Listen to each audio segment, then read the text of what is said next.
Hi friends, welcome to GC tender media. మీ GK Raju. నేను చాలా కాలం బట్టి వీడియోలు చేయట్లేదండి. ఈ మధ్యకాలం ఇప్పుడు ఈరోజు చేశాను, చాలా నెలల తర్వాత.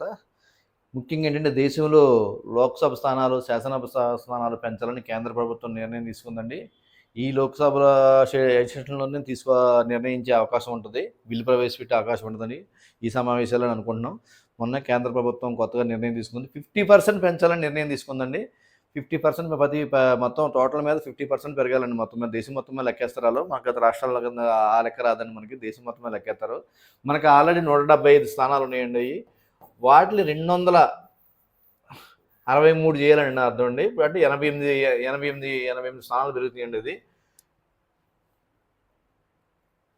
మనకి అలా అలా వస్తుందండి. మనకి మొత్తం 263 స్థానాలుగా పెరుగుతాయి, 88 స్థానాలు పెరుగుతున్నాయి. అందులో ఇప్పుడు కొత్తగా ఏంటంటే 85% మొత్తం 263లో 85 సీట్లు వచ్చి లేడీస్కి ఇవ్వాలని అది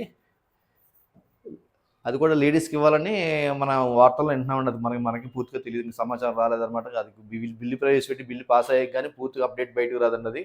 అది కేంద్ర ప్రభుత్వం గెజెట్ నోటిఫికేషన్ చేస్తుంది. అది అప్పుడు కానీ పూర్తిగా రాదని మనకైతే దీనివల్ల చాలామంది రాజకీయ నిరుద్యోగులకు అవకాశం బాగా కలుగుతుంది అనుకుంటున్నామండి దీనివల్ల.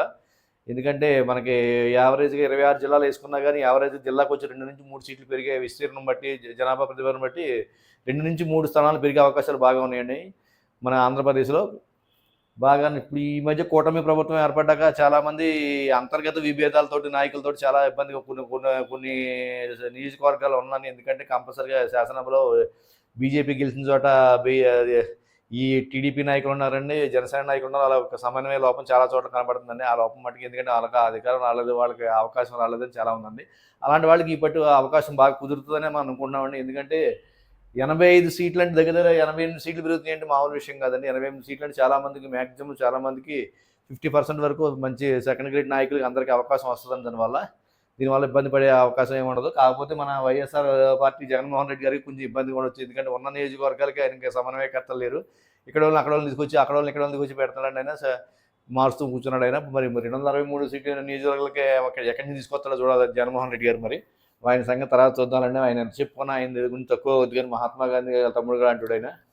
మనకెందుకు లేకండి, ఆయన కూడా తర్వాత చూద్దాం, తర్వాత మాట్లాడదాం. ముందైతే చాలామంది రాజకీయ నిరుద్యోగులు, రాజకీయ స్థిరత్వం లేకుండా నిలబడి సెకండ్ గ్రేడ్ నాయకులు ఉండిపోయారు కాబట్టి అలా అవకాశం బాగా కలుగుతుందని మేము అనుకుంటున్నామండి.